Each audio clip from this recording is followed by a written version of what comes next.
Hello दोस्तों, नमस्कार। Online civils group में आपका स्वागत है। दोस्तों, ये नेक्स्ट वीडियो है विजन आईएएस का जो मंथली मैगजीन है नवंबर का, उसके लिए हम समराइज़ कर रहे हैं ये वीडियोस। तो विजन आईएएस का जो मंथली मैगजीन है नवंबर मंथ का, उसको हम समराइज़ कर रहे हैं। अभी दिसंबर का भी आ गया दोस्तों, तो उसको भी हम समराइज़ करेंगे जल्दी से। ठीक है, तो स्टार्ट करते हैं विदाउट वेस्टिंग ऑफ टाइम। इससे पहले कई एक वीडियो हम इस पर बना चुके हैं दोस्तों। एक निवेदन है दोस्तों, रिक्वेस्ट है, प्लीज़ लाइक सब्सक्राइब और ज़्यादा से ज़्यादा शेयर कीजिएगा दोस्तों वीडियो को, अगर आपको वीडियो पसंद आ रहा है और आप तक हमारी रीच पहुंच पा रही है और हम आपको अच्छे से समझा पा रहे हैं। तो देखो, यह कैश इकोनॉमी की बात हो रही है। कैश इकोनॉमी से आप समझ गए होंगे कि कैश की बात कर रही है। किसकी बात हो रही है? कैश इकोनॉमी से कैश की बात हो रही है। मतलब ऐसी इकोनॉमिक सिस्टम या ऐसा पार्ट जो इकोनॉमिक सिस्टम का जिसमें जितने भी फाइनेंशियल ट्रांजेक्शन्स हैं दोस्तों, यानी कि पैसे का जो लेन देन है वो क्या होता है? कैश में होता है। किस में होता है? कैश में होता है। वो क्या कहलाती है? कैश इकोनॉमी कहलाती है। लाइक जैसे करेंसी है, जो पैसे होते हैं, कॉइन्स हैं, लाइक कार्ड्स, यानी कि जो डेबिट और क्रेडिट कार्ड या बैंक ट्रांसफ़र के बजाय कैश में काम होता है, वो क्या कहलाती है? कैश इकोनॉमी कहलाती है। वहीं डेबिट क्रेडिट कार्ड या बैंक ट्रांसफ़र या एनईएफटी या इस तरीके का कोई सिचुएशन होती है, वो क्या कहलाती है दोस्तों? Digital economy. क्या कहलाती है? डिजिटल इकोनॉमी कहलाती है। ठीक है, तो हम बात करते हैं दोस्तों। 8 नवंबर 2021 को क्या हुआ था? डीमोनेटाइजेशन हुआ था, यानी पैसे की नोटबंदी कर दी गई थी। 8 नवंबर 2021 को 5 ईयर्स कंप्लीट हो चुके हैं। कितने? 5 साल कंप्लीट हो चुके हैं 8 नवंबर 2021 को। उस समय 500 और 1000 के नोटों को क्या किया गया था? सीज कर दिया गया as a legal tender in India 2016। 500 and 1000 rupees has been ceased. ठीक है दोस्तों, ये इसके रिगार्डिंग न्यूज़ है। न्यूज़ में क्यों और था कि जो डीमोनेटाइजेशन हुआ था, यानी कि डीमोनेटाइजेशन मतलब होता है कि पैसे की नोटबंदी। ये बहुत ही ब्रॉडली लेवल पे हुआ था, बहुत विशाल लेवल पे हुआ था। पूरे इंडिया में क्या किया था? डीमोनेटाइजेशन कर दिया गया था as a legal tender status of currency unit, यानी कि किसी भी करेंसी को लीगल टेंडर के तहत क्या किया गया था? डीमोनेटाइज कर दिया गया था 500 और 1000 रुपीज़ को। ये एक बहुत ही ड्रेस्टिक इंटरवेंशन था, यानी कि एक बहुत नेशंस में यूज़ किया गया था। एक बहुत ही अलग तरीके का, बहुत ही अगर कहें तो एक ड्रेस्टिक तरीके का हस्तक्षेप था नेशन में। क्यों था? किस लिए किया गया ऐसा? ये इसलिए किया गया, वो नेशन को स्टेबलाइज करना चाहते थे, यानी कि stabilize currency and fight inflation. उनका कहना था कि अगर हम डीमोनेटाइजेशन करते हैं तो हम करेंसी को स्टेबलाइज कर पाएंगे और जो हमारी महंगाई है, यानी कि जो इन्फ्लेशन है, वो जो महंगाई से हम लड़ पाएंगे दोस्तों।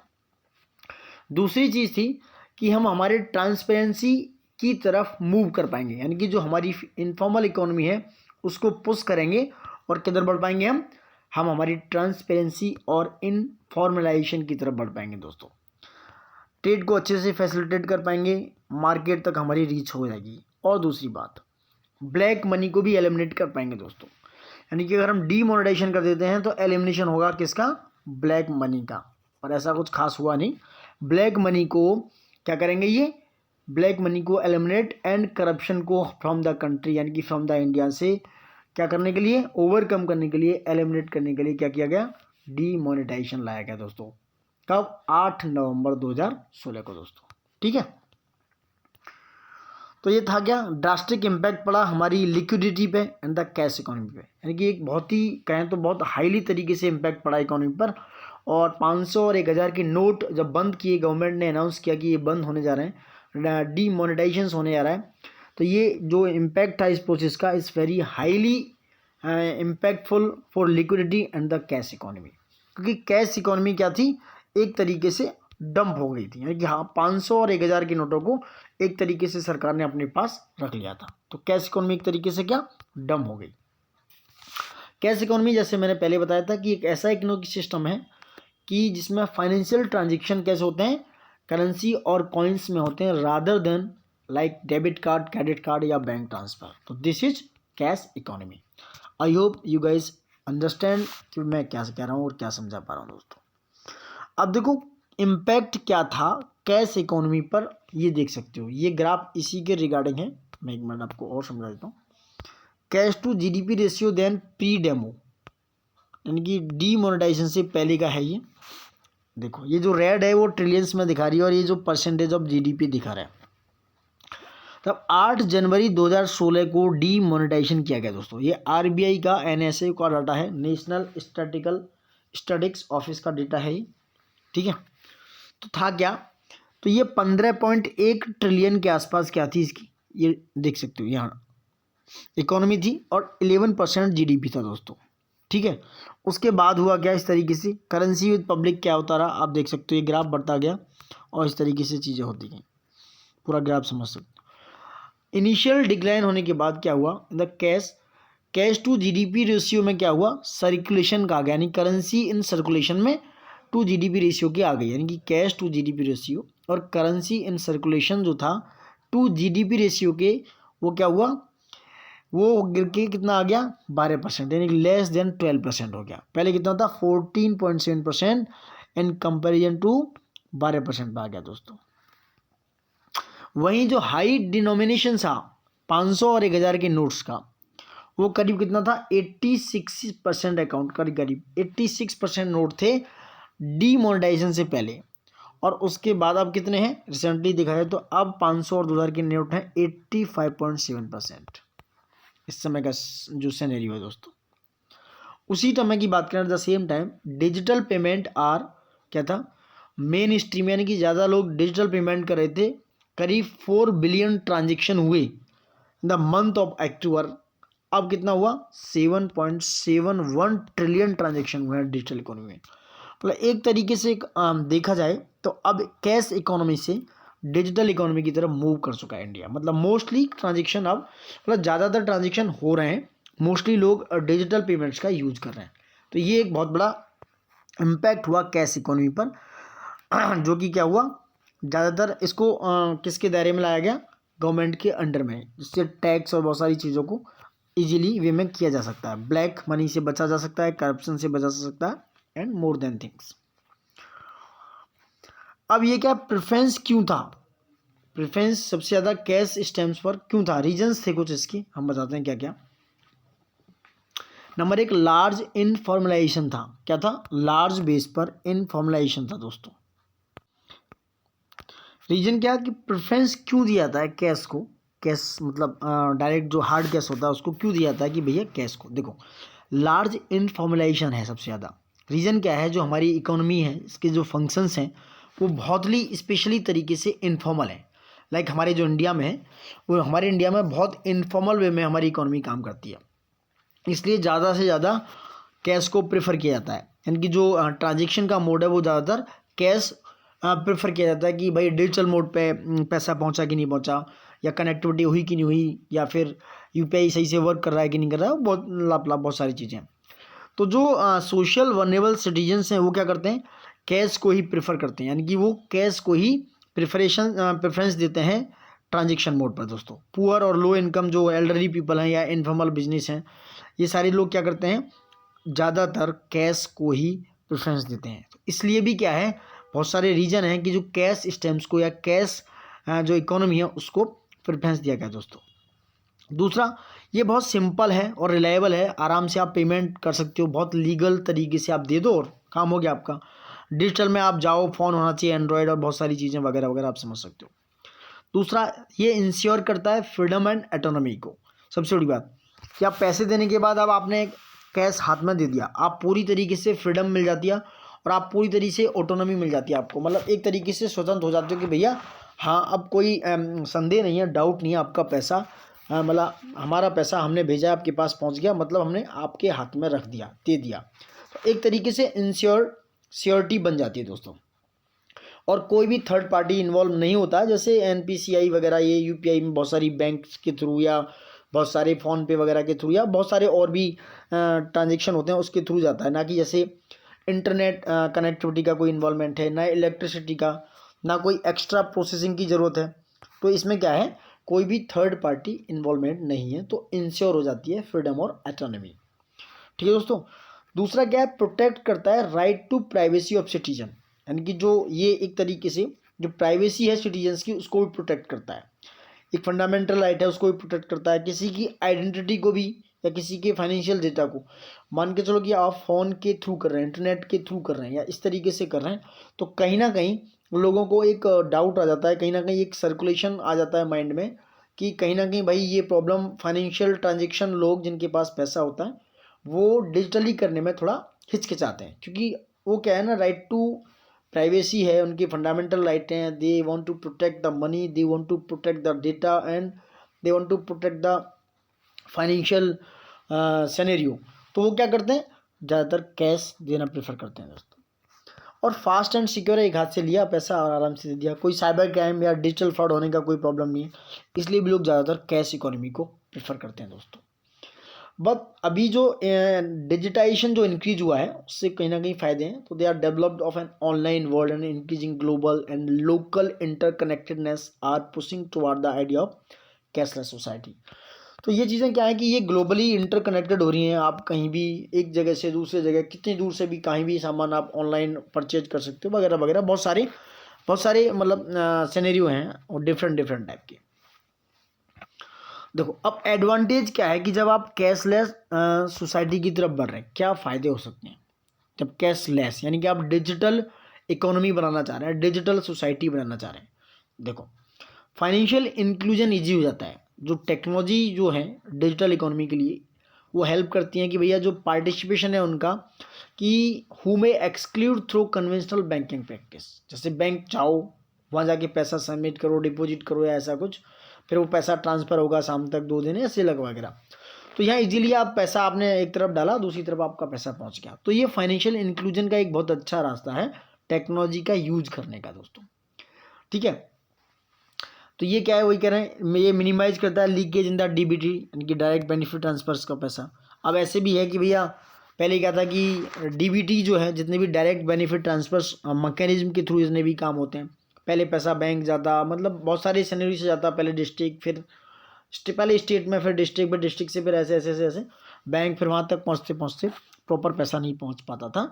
बट अब क्या है, अब फाइनेंशियल इंक्लूजन ईजी हो गया है और बेटर तरीके से काम हो रहा है डीबीटी के थ्रू, डायरेक्ट पैसा उनके अकाउंट में पहुंच जाता है। अब डीबीटी करा देते हैं, डायरेक्ट बेनिफिट ट्रांसफर हो जाता है दोस्तों, अच्छे से फ़ायदा हो रहा है। दूसरा सिनेरियो क्या है कि ब्लैक इकोनॉमी को, यानी कि जो ब्लैक होता है ना, ब्लैक इकोनॉमी को डिस्करेज करता है, क्योंकि जब पैसा हाथ में होगा तो आप उसको टैक्स से एवेज करने की, बचाने की कोशिश करो। तो ब्लैक इकोनॉमी से क्या है, बहुत ही ट्रांसपेरेंट वे में काम होता है, क्योंकि एक तरफ पैसा गया एक तरफ गया, सारा कुछ बैंक और सारे लोगों को पता रहता है, मतलब जो जो लोग उसमें इन्वॉल्व हैं। और जो काउंटरफीट नोट्स हैं, मतलब जाली नोटों से बचा जा सकता है इसको, यानी कि जो काउंटरफीट नोट्स हैं उनसे बचा जा सकता है, उनकी प्रिंटिंग नहीं होती है, क्योंकि डिजिटल इकोनॉमी चल रही है, तो पैसा बैंक टू बैंक या डायरेक्ट ट्रांजेक्शन खाते टू अकाउंट टू अकाउंट हो रहा है, तो इसमें काउंटरफीट नोट से बचा जा सकता है। उससे कहीं ना कहीं जेन्युइन नोट ही पीपल्स के बीच में होंगे और वो भी अवेयर होंगे दोस्त लोग। दूसरी क्या है, cost of printing on transaction भी कम होगा दोस्तों। अगर जो डिजिटल इकोनॉमी होगी तो क्या है कि ज़्यादा पैसा कैश इकोनॉमी की नीड नहीं है, ज़्यादा कैश की हैंड में ज़रूरत ही नहीं है, तो जो प्रिंटिंग और ट्रांजेक्शन कॉस्ट है, पैसे को छापने की या जो कॉस्ट है वो क्या होगी, कम हो जाएगी, जिससे क्या है वहाँ से भी हमारी सेविंग्स होंगी, वहाँ से भी पैसा बचेगा। जैसे देखो एक बार पढ़ लो, regular printing of currency by central banks to meet the demand it could be decrease and less time and cost is associated with the handling, storing and depositing paper money। समझ रहे हैं कि जब रेगुलर प्रिंट करेगा central bank currency को, तो जो demand है वो क्या होगी दोस्तों, वो डिक्रीज होगी। जब डिजिटल इकोनॉमी मार्केट में ज़्यादा क्या करेगी, ओवरलैप करेगी, डिजिटल इकोनॉमी मार्केट में ज़्यादा होगी, तो क्या है, ये प्रिंटिंग और ट्रांजेक्शन कॉस्ट को भी लो कर देगा। अब दोस्तों चैलेंजेस क्या हैं कैशलेस इकोनॉमी के, अगर आप कैशलेस इकोनॉमी बनाने तो जा रहे हैं, पर जो चैलेंजेस हैं उनसे तो फाइट करनी पड़ेगी। चैलेंजेस हर जगह होते हैं, हर फील्ड में। रीजन क्या है, सबसे पहले हमारे जो लोग, लिटरेसी तो कर कम है, ये लिमिटेड अवेयरनेस है, यानी कि अवेयरनेस की कमी है, लोग डरते हैं। अभी डिजिटल ट्रांजेक्शन करने से लोग डरते हैं कि पैसा पहुंचा नहीं पहुंचा, क्या होगा क्या नहीं होगा, बैंक को वो सेफ समझते हैं। क्योंकि जो फाइनेंशियल डेवलपमेंट है, लाइक एडॉप्शन करा है यूपीआई का, मोबाइल बैंकिंग का, एनपीसीआई के थ्रू, तो वो क्या है, इसकी इतनी अवेयरनेस नहीं है लोगों के पास। दूसरा मोबाइल जो है, एंड्रॉयड मोबाइल, उसमें नेट का होना, ये सारी चीज़ें, इंटरनेट का एट ए टाइम होना, दूसरा इलेक्ट्रिसिटी चार्ज है कि नहीं चार्ज है, बैटरी वगैरह, बहुत सारे सिनेरियो इसमें। तो लिमिटेड अवेयरनेस है जिससे लोग क्या है ना जागरूक अभी है नहीं, थोड़ा डरते हैं। दूसरा क्या है, फाइनेंशियल लिटरेसी बहुत पुअर है। मतलब अगर बात करें कि करीब अगर देखा जाए तो 27% of Indians are financially literate, मतलब जिनको 27% लोग ऐसे हैं जिनको फाइनेंशियली चीज़ें समझ में आती हैं, वो फाइनेंशियली एजुकेट हैं। तो आप कह सकते हो कि वो पीपल क्या कर सकते हैं, कैशलेस इकोनॉमी की तरफ तो मूव कर सकते हैं। बाकी के जो 73% हैं या अप्रोक्स 68% या 65% मान लो, वो कहाँ जाएंगे, वो कैसे काम करेंगे। तो 27% of Indians are financially literate, so there is a lack of क्या है, फाइनेंशियल लिटरेसी। तीसरा, limitation in relation to safe and secure infrastructure है। सबसे बड़ी बात क्या, जो रिलेशन है सेफ एंड सिक्योर इंफ्रास्ट्रक्चर की, वो बहुत लिमिटेड है। कि जैसे टेक्नोलॉजी का रिस्क बहुत ज़्यादा है, साइबर अटैक का है, डिजिटल फ्रॉड होने का रिस्क बहुत ज़्यादा है। तो इसलिए भी लोग क्या करते हैं, इसको एक चैलेंज मानते हैं और इसको पूरी तरीके से एक्सेप्ट नहीं करते दोस्तों, सॉरी। तो ये भी एक चैलेंजेस है कि जो सेफ एंड सिक्योर इंफ्रास्ट्रक्चर अभी डेवलप नहीं है प्रॉपर तरीके से, ये भी एक बहुत बड़ा चैलेंज है। चैलेंजेज हैं जैसे क्रिप्टो करेंसी का है, जो पेमेंट लाइक क्रिप्टो करेंसी है, या और वर्चुअल करेंसीज हैं जो अभी स्टेट गारंटेड नहीं है, पेमेंट मोड पर हैं। ये भी एक चैलेंज है कि जो अल्टरनेटिव रूप में देखा जा रहा है क्रिप्टो करेंसीज को, आप देख रहे हो जैसे बिटकॉइन वगैरह है, या जिस तरीके से लिब्रा है फेसबुक का, इस तरीके से। तो ये भी एक चैलेंज है। लो अवेलेबिलिटी ऑफ फाइनेंशियल सर्विस, ये बहुत ही मतलब जो फाइनेंशियल सर्विसेज की अवेलेबिलिटी बहुत ही लो है। देखा जाए जो फाइनेंशियल इंक्लूजन इंडेक्स में इंडिया का रैंक कितना था, 53.9 स्कोर के साथ आरबीआई ने रिलीज़ किया। 53.9 स्कोर था दोस्तों इसका, मार्च 2021 में रिलीज हुआ है। किसके साथ, इसमें एक्सेस इसको इंक्लूड किया गया है, उसकी जो यूज करने का तरीका है और उसकी क्वालिटी को, कि कितना एक्सेस हो रहा है, कितना यूज कर रहे हैं लोग, और क्वालिटी भी किस तरीके की है, और कुछ और अलग तरह की इंडाइसिस भी इंक्लूड थी। तो तीनों चीज़ों को जब देखा गया तो आरबीआई ने देखा कि जो फाइनेंशियल इंक्लूजन इंडेक्स है उसकी जो क्या है इंडिया का 53.9 दोस्तों, बहुत कम है, लो अवेलेबिलिटी है फाइनेंशियल सर्विस की। अगर आपको लाना है तो क्या कैसे किस तरीके से कर सकते हो, आप देखो, कैश हो या नॉन कैश पेमेंट हो, they have mean unique benefits and challenges for different people, they are progression from cash economy need to be gradual and major through. दूसरा क्या है कि अगर आपको करना है तो कैसे करोगे, आपको वे फॉरवर्ड या एडवांटेज में लिखना है आपको लास्ट कंक्लूजन में। तो इंटीग्रेटेड पेमेंट रेगुलेटरी इकोसिस्टम तैयार करो। भैया आपको ऐसा इकोसिस्टम तैयार करना है, ऐसा एनवायरनमेंट तैयार करना है जो एक इंटीग्रेटेड वे में हो, यानी कि एक ही जगह रेगुलेट हो, अच्छे तरीके से इंटीग्रेटेड तरीके से रेगुलेट हो जाए।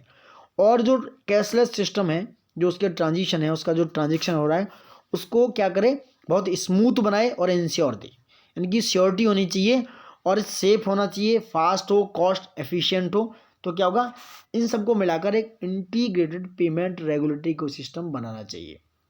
दूसरा, broadening and deepening of the financial system होनी चाहिए, यानी कि बड़े तरीके से फाइनेंशियल लिटरेसी पे काम करो, फाइनेंशियल इंक्लूजन पे काम करो। They are need to be क्या है simultaneously and it will be in integrated manner. So क्या करना आपको, बहुत अलग तरीके से विशाल लेवल पे गहराई से फाइनेंशियल सिस्टम को समझो और क्या हो, फाइनेंशियल लिटरेसी को इंक्लूड करो, यानी कि बढ़ाओ, थोड़ा आगे ले जाओगे तो क्या होगा, फाइनेंशियल इंक्लूजन ईजी हो जाएगा। क्रिएट करो कुछ अनेबल डिफरेंट टाइप के इंफ्रास्ट्रक्चर दोस्तों, लाइक जो हाई स्पीड इंटरनेट होना चाहिए, टेली कम्युनिकेशन नेटवर्क होनी चाहिए, जिससे कि इजीली क्या हो सके, पैसा पहुंच सके। जैसे accelerating the completion of the Bharat net project, इस तरीके से क्या होना चाहिए कि इंटरनेट की स्पीड, टेलीकम्युनिकेशन नेटवर्क वगैरह क्या है ना, अप्रोप्रिएट टेक्नोलॉजी होनी चाहिए, जिससे कि आप कैशलेस इकोनॉमी को ईजी वे में कर सकते हो दोस्तों, ठीक है।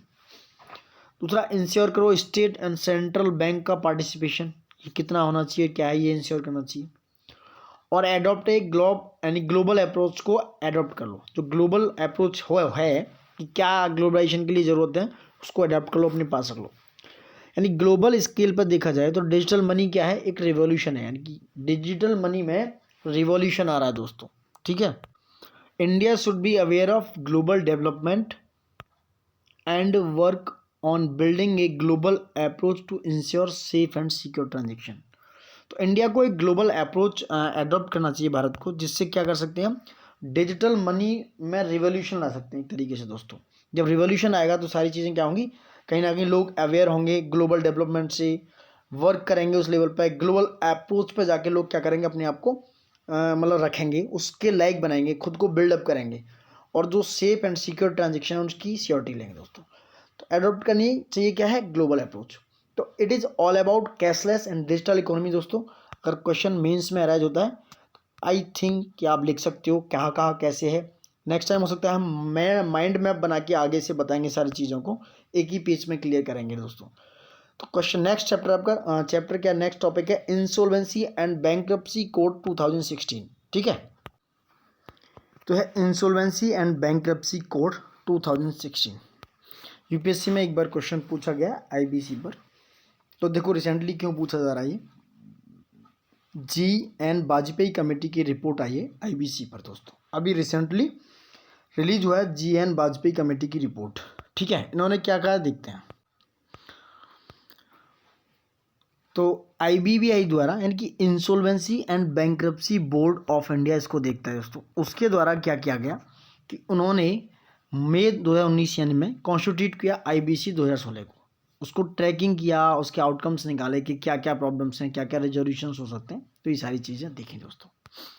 अब देखो आईबीसी 2016 समझो क्या है, 2016 का आईबीसी 2016 प्रोवाइड कराता था कि जो भी स्ट्रेस के एसेट्स हैं, मतलब स्ट्रेस एसेट्स वो होते हैं दोस्तों, मैं बता दूं, जो कि मतलब एक तरीके से एनपीओ होते हैं, यानी कि जो वसूले नहीं जाते, मतलब जो लोग देते नहीं हैं वो स्ट्रेस में आ जाते हैं एक तरीके से, उसको स्ट्रेस एसेट्स कहा जाता है दोस्तों। क्या कहा जाता है, स्ट्रेस एसेट्स।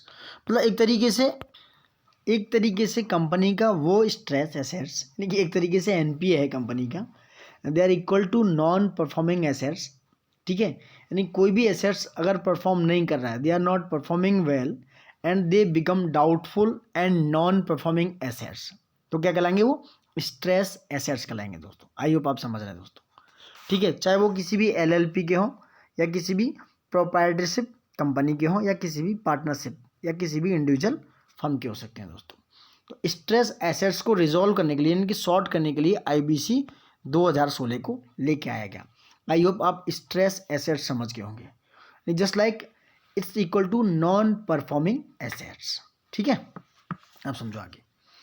इसमें 4 पिलर्स को इम्प्लीट किया गया। कितने, इसके 4 पिलर थे, यानी कि उनको लाया गया। नंबर 1, वो एडजुडिकेटिंग अथॉरिटीज, जो एनसीएलटी या डीआरटी होगा, यानी कि जो एडजुडिकेटिंग अथॉरिटी होंगी आईबीसी में, यानी एक तरीके से जजमेंट करेंगी, एक तरीके से इनको रिजॉल्व करेंगी, यानी कि सॉर्ट आउट करेंगी, जजमेंट देंगी, एक तरीके से न्याय करने वाली अथॉरिटी कहलाएगी एडजुडिकेटिंग अथॉरिटी। नंबर 1 पिलर में उसमें कौन कौन सा था, एक था NCLT, national company law tribunal, जो कंपनी से रिलेटेड जितने भी एसेट्स है उनको देखता है। और डेब्ट रिकवरी ट्रिब्यूनल, जिसको बोलते हैं डीआरटी, वो क्या दो, इंडिविजुअल या कोई भी पार्टनरशिप या प्रोप्राइटरशिप सॉरी दोस्तों, उसको रिजॉल्व करने के लिए, उसको रिकवरी करने के लिए एसेट्स को, ये एडजुडिकेटिंग अथॉरिटी को इंक्लूड किया गया। दूसरा पर था आईबीबीआई जो है वो एक्सरसाइज करेगी रेगुलेटरी ओवरसाइट, जो इंसॉल्वेंसी प्रोफेशनल एजेंसीज हैं, यानी कि जो आईपीए हैं उनमें से क्या करेगी, उनके ऊपर ये क्या करेगी, देखभाल करेगी दोस्तों। आईबीबीआई एक्सरसाइज करेगी उनको रेगुलेट करने का, जो इंसॉल्वेंसी प्रोफेशनल एजेंसीज हैं वो क्या करेंगी, देखभाल करेंगी, ये आईपीए एजेंसीज जो हैं। दूसरा, इंसॉल्वेंसी प्रोफेशनल्स को रखा जाएगा। चौथा, इंफॉर्मेशन यूटिलिटीज भी होंगे, यानी कि आई यूज़ भी होंगे उसमें, जो इन्फॉर्मेशन का यूज करेंगे वो क्या करेंगे। इतने 4 पिलर्स पे इसको इम्प्लीमेंट किया गया आईबीसी 2016 को दोस्तों। ठीक है, समझ रहे हैं।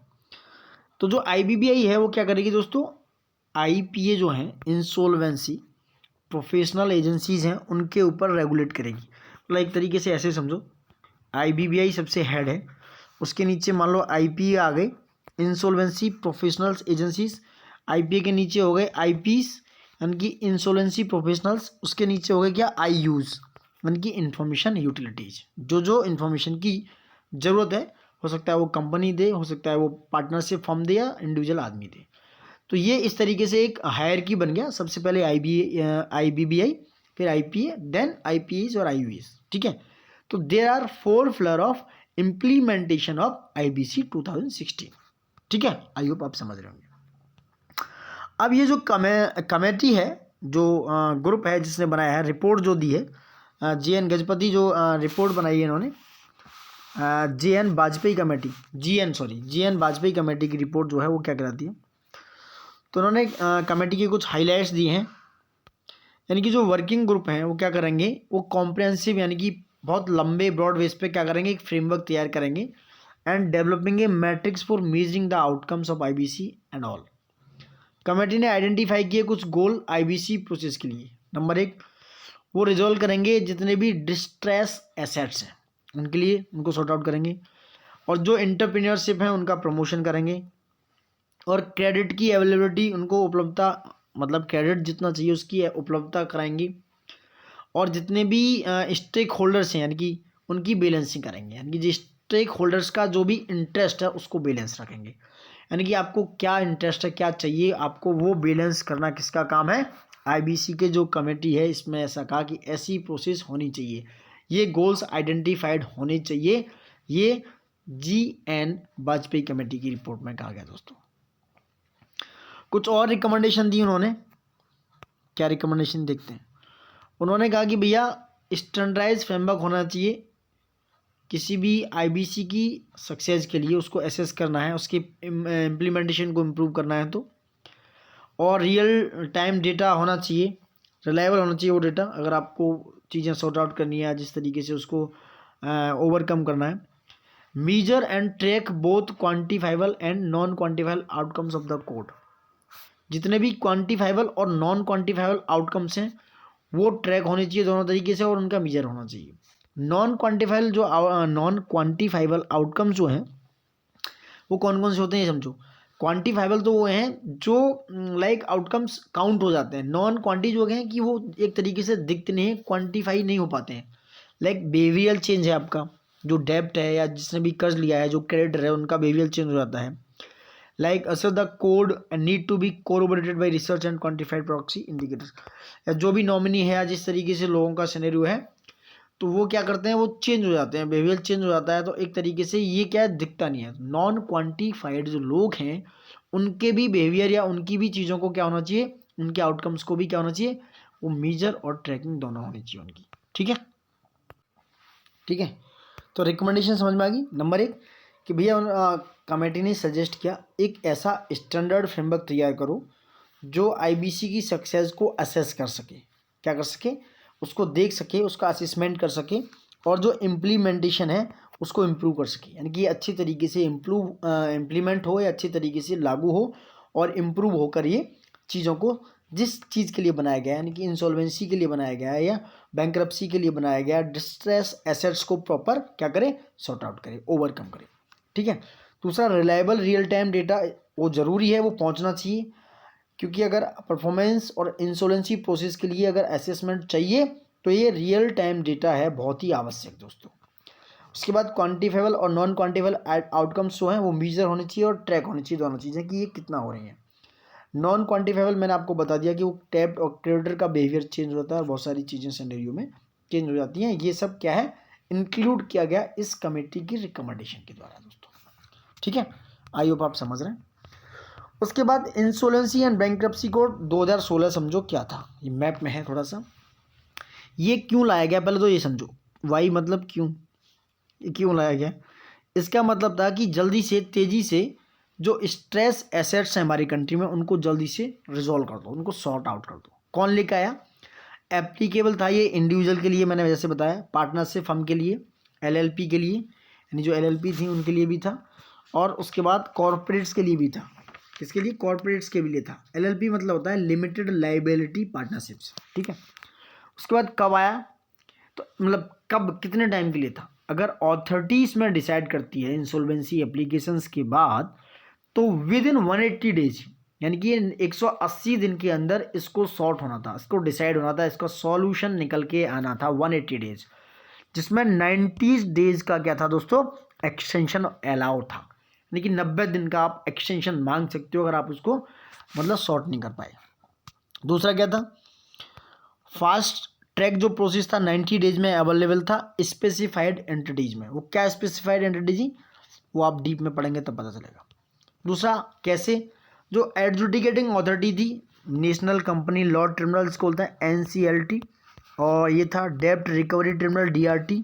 ये क्या थी, ये इसको सॉर्ट कर रही थी। NCLT जो था वो कॉर्पोरेट्स के लिए था और DRT किसके लिए, इंडिविजुअल्स या पार्टनरशिप्स फर्म्स के लिए था दोस्तों। तो it's all about IBC code 2016। ठीक है, अब यहाँ समझो रिजोल्यूशन टाइमलाइन और प्रोसेस क्या था। कुछ डिफ़ॉल्ट है जिस तरीके से आप देख रहे हो, ये पूरा पढ़ सकते हो दोस्तों आप खुद ही, पहले मैंने ये बता ही दिया जाता चीज़ें। अब इशू क्या थे IBC 2016 में, ये समझो क्या क्या इशू आए, ये देखो। एक चीज़ ये समझो दोस्तों, ये मैं थोड़ा भूल गया, ये मैं रेजोल्यूशन टाइमलाइन एंड प्रोसेस क्या थी ये समझो। ये डिफ़ॉल्ट था, उसके बाद अपॉइंटमेंट हुआ किसी भी IP का, यानी कि इंसॉल्वेंसी जो प्रोफेशनल्स हैं, और मोराटेरियम पीरियड दिया उन्होंने कि 330 डेज में ये टाइम है आपका। ठीक है, और क्रेडिट कमेटी जो COGs हैं, क्रेडिट कमेटी फॉर्मेशन बनी। उसके बाद चीज़ें क्या हुआ, 66% ऑफ द क्रेडिटर क्या थी, उन्होंने अप्रूवल दे दिया, तो इम्प्लीमेंट हो गया प्लान। और ये क्या हुआ, ये लिक्विडेशन में चला गया बाद में।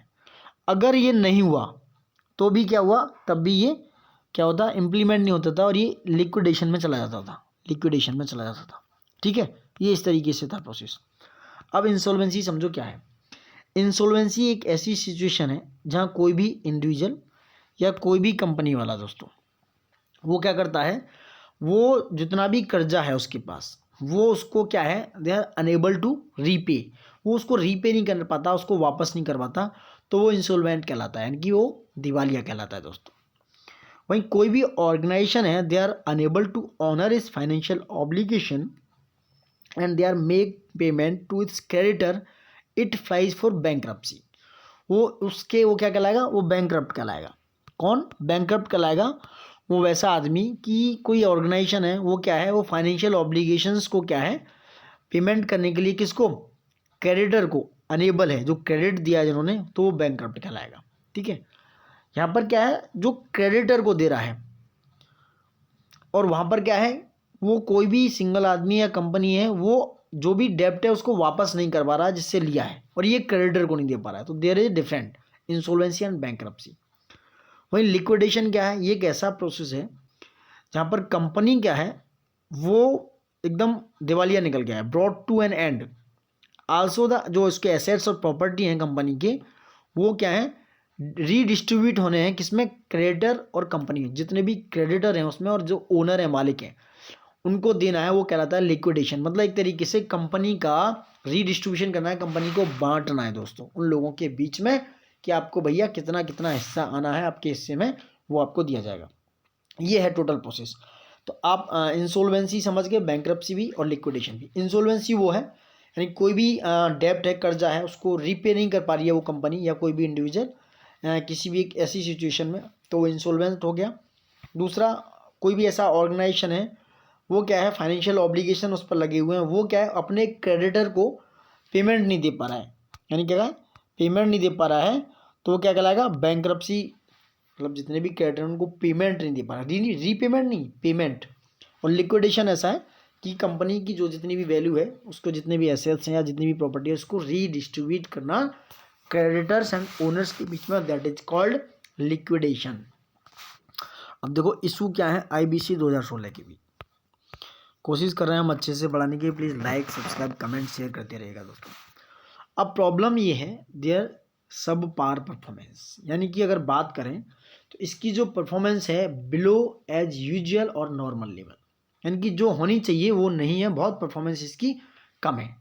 यानी कि एक तरीके से लो रिकवरी रेट जो है बहुत लो है। अगर देखा जाए तो 95% as well as delay in resolution process, यानी 95% ऐसी प्रोसेस हैं जिनकी रेजोल्यूशन में क्या है, बहुत टाइम लगता है, वो बहुत ज़्यादा डिले होते हैं। At this time more than 180 days point toward, यानी कि वो करीब 180 दिन से भी ज़्यादा ले लेते हैं। तो अगर देखा जाए तो they have low recovery rate and their performance is below as usual, यानी कि बिलो नॉर्मल। दूसरा, रोल ऑफ रेजोल्यूशन प्रोफेशनल, जो RP हैं, उनका रोल क्या है। सबसे पहली बात, जो रिजोल्यूशन करते हैं, जो सॉर्ट आउट करते हैं आरपीज, जो प्रोफेशनल्स हैं, वो फ्रेश यानी कि वो ताज़ा ताज़ा एक तरीके से कहो नए नए ग्रेजुएट्स होते हैं, और उनको एज ए आईपी यानी कि इंसॉल्वेंसी प्रोफेशनल्स और आरपी क्या किया जाता है, अपॉइंट कर दिया जाता है। तो वो दोस्तों डाउट में रहते हैं, कॉम्पिटेंट नहीं होते, यानी कि उनकी क्षमता इफिशियंसी उस लेवल पे नहीं होती। सो वो क्या है, they can not handle these cases, they can not handle the huge and complex cases and complex corporations. तो क्या है, जो रिजोल्यूशंस प्रोफेशनल्स का आरपी और आईपी का जो रोल है वो भी क्या है दोस्तों, बहुत ज़्यादा डेंजर में, वो डाउट में रहते हैं, उतने कॉम्पिटेंस नहीं है उनका, क्या है, उतना हाई लेवल नहीं होता है। तो there is a big problem. दूसरा, डिस्क्रिशन जो होता है, यानी कि जो डिस्क्रिशन है सीओसीज का, यानी कि कैरेक्टर ऑफ कंपनीज का, वो क्या है, उनका खुद का डिस्क्रिशन होता है। अगर हम एमसीए की बात करें, यानी कि मिनिस्ट्री ऑफ कॉरपोरेट अफेयर्स की बात करें, तो जो कॉमर्शियल विजडम है सीओसीज की, यानी कि कंपनी कैडेटर्स की जो विजडम है दोस्तों, वो सुप्रीम होती है। यानी कि अगर बात करें, उनके ही विवेक से काम होता है, यानी मेन मुद्दा इन्हीं के हिसाब से होगा, यही सारी चीज़ें करेंगे। कौन, सीओसीज, कंपनी के जो कैडर्स हैं उनको बोला जाता है, एक मिनट, यही सीओसीज बोले जाते हैं दोस्तों। ठीक है, तो ये क्या है, कैडर जो कमेटी है, यानी कि जो इस तरीके से काम करती है, वो क्या होते हैं, मेन होते हैं। ठीक है, उसके बाद क्या होता है, सीओसीज ही डिसाइड करते हैं कि जो ये कंटिन्यू होगा, लास्ट आरपी कौन होगा, यानी कि जो रेजोल्यूशन प्रोफेशनल्स हैं, या इसकी जगह किसको रिप्लेस किया जाएगा, वही सारे गाइडलाइंस देते हैं।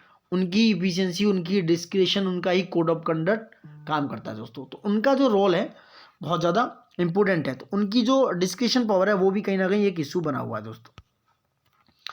अच्छा, आपको अपील करना है एनसीएलटी यानी कि नेशनल कंपनी लॉ ट्रिब्यूनल के जजमेंट के अगेंस्ट। तो क्या है, यहाँ पर ऐसा कोई judgment are litigated continuously in the NCLT and the supreme court which further delay resolution and recovery. तो इस तरीके से फिर वो अगेन अगर आपको करना है एनसीएलटी के अगेंस्ट, तो वो फिर से डिले होगा, रिकवरी नहीं हो पाएगी एंड ऑल, तो ये सारी चीज़ें हैं। रेजोल्यूशन प्लान्स जो है क्या है, रिजिडिटी इन रेजोल्यूशन प्लान में रिजिडिटी होती है। अगर हम बात करें, कोई कॉम्बिनेशन है बिडर्स का, वो कोई डिफरेंट बिजनेस के लिए क्या कर रहे हैं, स्टेप ले रहे हैं, ठीक है, यूनिटी बना रहे हैं या एसेट्स ले रहे हैं, they may be superior to one bidder and all something like that. उस तरीके से क्या है, उनकी जो रेजोल्यूशंस प्लान में रिजिडिटी होती है, यानी कि वो क्या करते हैं, मतलब एक तरीके से उससे सॉल्यूशन ना निकालने की कोशिश करते हैं, यानी कि वो उस अपनी चीज़ पे जो रिजोल्यूशन उनके प्लान में है, उनके जो प्लान में रिजोल्यूशन एक तरीके से जो रिजॉल्व कर लिया उन्होंने प्लान, उस पर वो रिजिड रहते हैं, उससे हटते नहीं हैं। तो ये भी एक प्रॉब्लम है कि भैया आप एक जगह ठहर जाओगे, आप किसी की बात सुनोगे नहीं, समझोगे नहीं, तो there is a big issue. तो ये सब कुछ आप देख रहे हो, एक की फीचर ऑफ 2016 आप देख सकते हो दोस्तों। अब आगे समझो क्या है, स्ट्रेंथ क्या है, वे ये क्रेडिटर्स के जो राइट हैं ये मजबूत होने चाहिए दोस्तों, क्योंकि जब मजबूत होंगे तब क्या होगा, इंसॉल्वेंसी प्रोसेस होगी वो फेयर होगी, मैच्योर होगी, और आप क्या करेंगे, आप उस हेयर कट तक, आप जो चाहते हैं उस ग्लोबल स्टैंडर्ड तक कंपैरिजन कर पाएंगे और कंपेरेबिलिटी लेके आएंगे। तो स्ट्रेंथ जो है, मजबूती है क्रेडिटर की राइट्स की। और जो आरपीज है ना, इंस्टीट्यूट होने चाहिए, जो आरपीज क्या हैं, जो प्रोफेशनल्स हैं सेल्फ रेगुलेटर, या जो आरपीज हैं रेजोल्यूशन प्रोफेशनल्स, वो क्या हैं, उनका जो फंक्शन है वो क्या है, वो लाइक ऐसा ICIAI के द्वारा, यानी कि institute of chartered accountant of India should B put in place. इनको वहाँ से रखा जाना चाहिए, ना कि ऐसे ग्रेजुएट जो सिर्फ मतलब कहीं से भी उठा के या किस तरीके से लेके आ गए। तो इंस्टीट्यूट ऑफ आरपीज होने चाहिए वहाँ पर, जिनको नॉलेज हो, जिनको ज्ञान हो, जो कॉम्पिटेंट ना हो दोस्तों। ठीक है, दूसरा कैपेसिटी बिल्डिंग भी एक बहुत बड़ा मेजर है इनके बीच में। फिर यानी कि जो स्मूथ फंक्शनिंग ऑफ IBC की है वो डिपेंड करती है कि जो IPs के फंक्शन कैसे हैं, उनका IPA या IUs कैसे हैं। तो कैपेसिटी बिल्डिंग का होना भी बहुत ज़रूरी है। कोड ऑफ कंडक्ट जो है COCs के लिए होना चाहिए कि भाई इससे ज़्यादा आप इस तरीके से नहीं कर सकते हैं। They are a urgent need to have a professional code of conduct for the COCs। ठीक है, कर्बिंग डिलेज होना चाहिए, यानी कि जो डिले हो रहा है 180 डेज से भी ज़्यादा लिया जाता है, इसके लिए क्या है, इसको कम करना चाहिए, ओवरकम करने चाहिए। IBC को नीड है कि वो अमेंड करे इस वाली पोस्ट को, इस चीज़ों को, वो जितने जो बिड्स हैं या जो भी अलावर हैं या जो रिजोल्यूशन प्रोसेस है उसको डिले ना होने दे दोस्तों। और मोर कॉम्पिटेंट मेंबर होने चाहिए एनसीएलटी में, यानी ऐसे मेंबर ना रख दो भैया जिनको पता ही नहीं है एनसीएलटी में। तो कॉम्पिटेंटी बहुत ज़रूरी है, अच्छे मेंबर होंगे एनसीएलटी में तो जज क्या करेंगे, अच्छा जजमेंट देंगे। लाइक एटलीस्ट हाई कोर्ट के जजेज होने चाहिए जो कंट्री के लिए बेनिफिशियल हो, जुडिशियल और प्रोसीजरल एक्सपीरियंस और विजडम भी हो उनके पास, ठीक है। तो ये है आपका वे फॉरवर्ड। मोर दोस्तों, मोर फ्लेक्सिबिलिटी होनी चाहिए आपके रेजोल्यूशन प्लान में। ऐसा नहीं हो कि आप बाइस्ड हो जाएं, पार्शियल नहीं हो सकते। तो आपके जो प्लान्स हैं, रेजोल्यूशन आपने दिया है, जो आईपी या आईयू देते हैं, उनमें फ्लेक्सिबिलिटी होनी चाहिए, यानी कि दोनों चीज़ों को देख कर, सारे जितने भी सिनेरियो देख कर ही क्या होना चाहिए, आपका प्लान बनना चाहिए। कंक्लूजन क्या है कि भैया एक लीगल फ्रेमवर्क है आईबी के लिए इंडिया में, they are prior to enactment of the IBC 2016 and fragmented. आप पढ़ सकते हो आप अपने आप कंक्लूजन क्या है मीन्स में। दोस्तों मैंने सारी चीज़ें आपके लिए बहुत अच्छे से बताया। नेक्स्ट करेंगे हम पीसीए, प्रॉम्प्ट करेक्टिव एक्शंस। ये क्या है, ठीक है। तो नेक्स्ट वीडियो आपके लिए लेके आएंगे प्रॉम्प्ट करेक्टिव एक्शन, इसको बोलते हैं पीसीए। क्या है ये, काफ़ी चर्चा में क्वेश्चन आया हुआ है प्रॉम्प्ट करेक्टिव एक्शन से, ये क्यों है, कैसे है, और सारा इसके बारे में डिटेल बताएंगे। उससे पहले निवेदन है आपसे, please like subscribe comment share ज़्यादा से ज़्यादा करिएगा दोस्तों। सो प्लीज़ करते रहेगा। अभी हम इसके आगे बढ़ते हैं पीसीए पर थोड़ी देर में। दोस्तों पीसी यानी कि हम बात कर रहे हैं प्रॉम्प्ट करेक्टिव एक्शंस की, ठीक है। देखो आरबीआई ने अभी रिसेंटली इशू किया है revise norms for commercial bank के लिए। किसके लिए, कॉमर्शियल बैंक के लिए। And they are to be placed under PCA framework, यानी कि उसको क्या है, कॉमर्शियल बैंक को प्रॉम्प्ट करेक्टिव एक्शन के अंडर यानी कि एक फ्रेम में रखा जाएगा। किसके, कॉमर्शियल बैंक को पीसीए के अंडर में रखा जाएगा। कब से, 1 जनवरी 2022 से। कब से, 1 जनवरी 2022 से ऐसा किया जाएगा, क्योंकि जो पीसीए है वो किसका काम करता है, अभी हम बताएंगे कि जो वीक फाइनेंशियल मैट्रिक्स है बैंक्स का, जो फाइनेंशियल प्रॉब्लम्स हैं एनपीए है, उसको सॉर्ट आउट करने का काम करता है। इसलिए कॉमर्शियल बैंक्स को भी क्या है, प्रॉम्प्ट करेक्टिव एक्शंस के अंडर में रखा गया है दोस्तों, ठीक है। अब समझो सीबी क्या होता है, यानी कि कॉमर्शियल बैंक्स क्या होते हैं। तो भाई कॉमर्शियल बैंक जो है एक तरीके का फाइनेंशियल इंस्टीट्यूशन है जो डिपॉजिट्स को एक्सेप्ट करता है। किसको, डिपॉजिट्स को ऑफर करता है, अकाउंट सर्विस को चेक करने के लिए, एंड बहुत सारे लोन्स, वेरियस टाइप के लोन्स देने के लिए, और बेसिक फाइनेंशियल प्रोडक्ट को भी क्या करता है, ऑफर करता है। लाइक सीडी जो होता है, यानी कि certificate of deposit and saving account to individual and small businesses को, वो क्या करते हैं, ये बैंक क्या करते हैं, फाइनेंशियल इंस्टीट्यूशन की तरह काम करते हैं। यानी कि फाइनेंशियल इंस्टीट्यूशन जैसे काम करते हैं, इनकी देख रेख करते हैं इतनी सारी चीज़ों की, उनको क्या कहा जाता है, कॉमर्शियल बैंक कहा जाता है।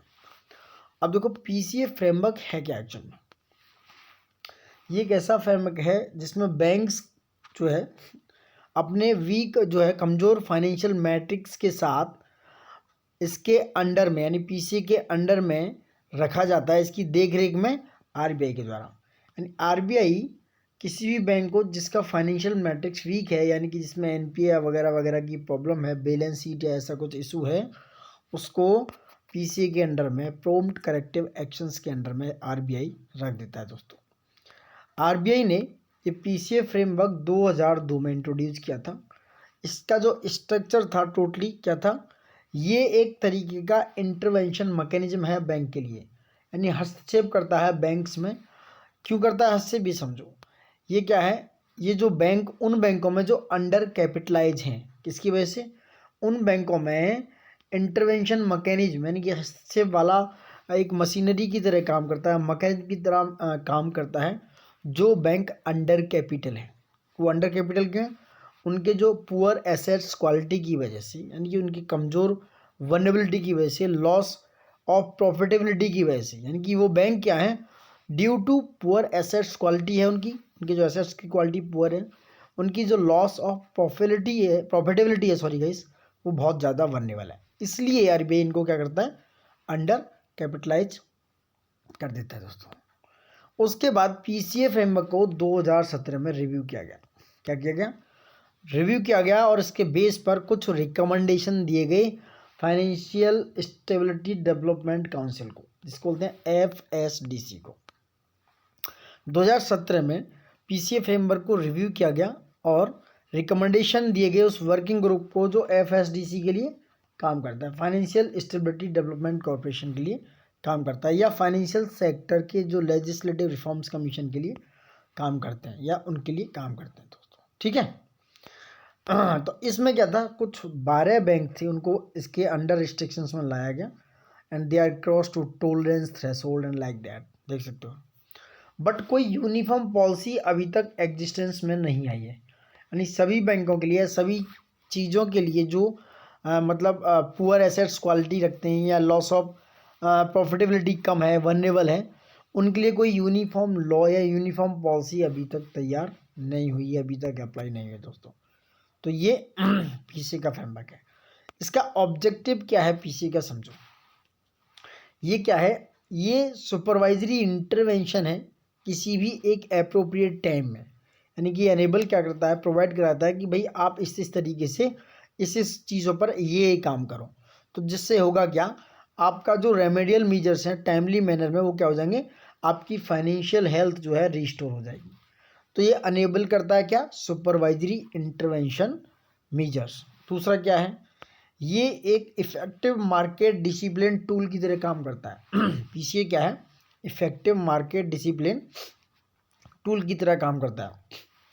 और एनपीए की जो प्रॉब्लम्स हैं दोस्तों, एनपीए क्या है, नॉन परफॉर्मिंग एसेट्स होते हैं, उनको क्या करता है, उनकी प्रॉब्लम्स को चेक कराता है। हमारे जो इंडियन बैंकिंग सेक्टर में आ रहे हैं कि एनपीए भैया क्यों हो रहा है, ऐसा ज़्यादा एनपीए क्यों हो रहा है, ये प्रॉब्लम एनपीए की आ क्यों रही है बैंकों के साथ। दोस्तों मैं यहाँ पे आपको एनपीए समझा दूँ, होता क्या है एनपीए। देखो, ये एक लोन और एडवांस लेवल का होता है। तो कोई भी सुपरवाइजरी इंटरवेंशन होगा तो आप देख रहे हैं, ऑब्जेक्टिव समझो, सॉरी, ऑब्जेक्टिव क्या है, अनेबल सुपरवाइजरी, यानी कि सुपरवाइजरी इंटरवेंशन होना चाहिए अप्रोप्रिएट टाइम पर, ये हम बता चुके हैं पहले। Tool for effective market discipline होना चाहिए, और check the problem of NPA. अब एनपीए क्या था दोस्तों, मैं समझाता हूँ। एनपीए होता है नॉन परफॉर्मिंग एसेट्स, ठीक है। एनपीए होता है नॉन परफॉर्मिंग एसेट्स, एक मिनट, न्यू ऐसे assets, NPA non performing assets, यानी कि ऐसे एसेट, यानी कि जो ऐसा लोन या एसेट और जो एडवांस में होते हैं ना, प्रिंसिपल और इंटरेस्ट अमाउंट के साथ रीपे नहीं किए जाते, यानी कि वो ओवर ड्यू हो जाते हैं 90 डेज से ज़्यादा, यानी कि जो 90 डेज यानी कि 90 दिन तक वो क्या है, रीपेमेंट नहीं हो पाता है उनका विद इंटरेस्ट, तो वो क्या कहलाते हैं, वो कहलाते हैं, वो नॉन परफॉर्मिंग एसेट्स की कैटेगरी में चले जाते हैं। यानी कि a non performing asset is a loan और advance for which the principal और interest payment remained and overdue for a period of 90 days.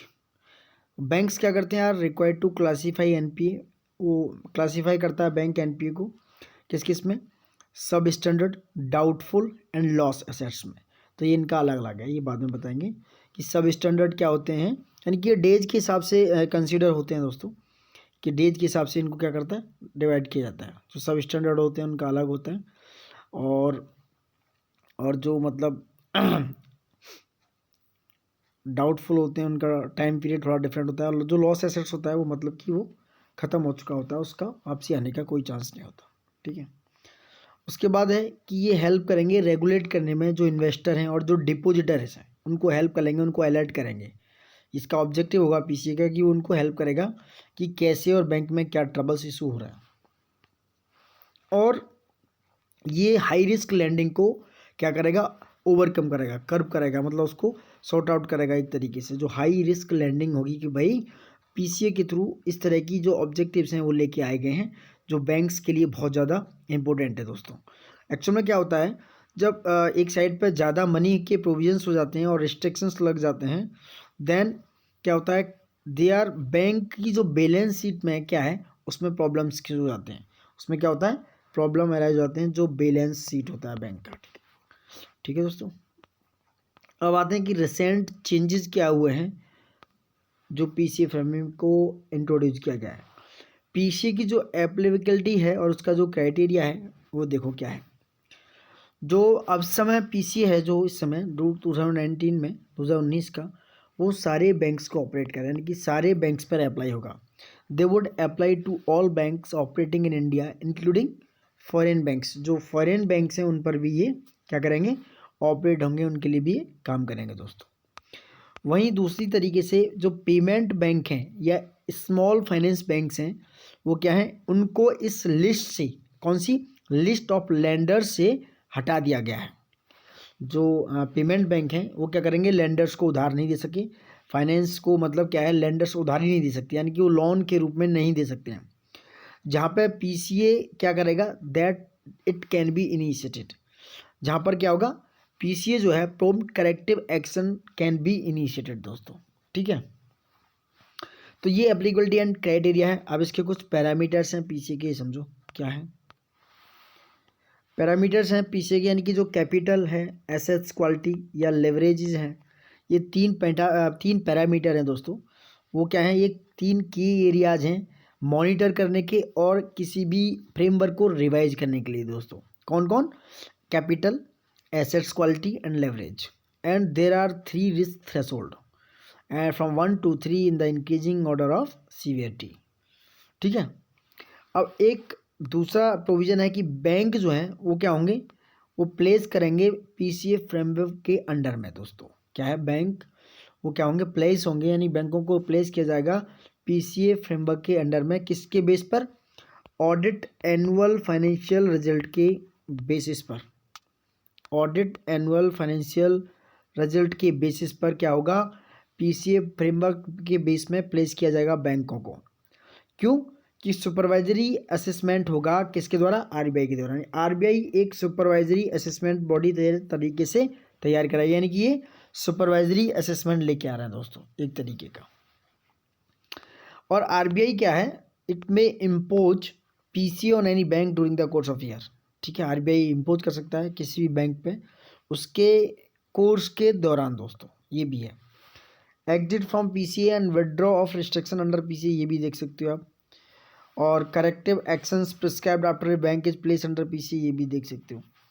अब समझो क्या है, जो करेक्टिव एक्शंस हैं या प्रिस्क्राइब किए गए हैं बैंक के द्वारा किसी भी प्लेस को पीसीए के अंडर में रखने के लिए, वो क्या क्या है। तो समझो करेक्टिव एक्शंस जो हैं, जब बैंक को पीसीए के अंडर में रखा जाता है उसके बाद क्या क्या पीसीए जो है रिफॉर्म कर सकता है, क्या क्या प्रिस्क्राइब कर सकता है दोस्तों। प्रिस्क्रिप्शंस क्या है, ये 2 तरीके के एक्शंस हैं। एक तो मैंडेटरी हैं, जो मैंडेटरी और डिस्क्रिशनरी एक्शंस हैं आरबीआई जो लेता है दोस्तों। पीसीए में आरबीआई का इन्वॉल्वमेंट बहुत ज़्यादा ध्यान रखना। और दूसरे होते हैं डिस्क्रिशनरी एक्शंस।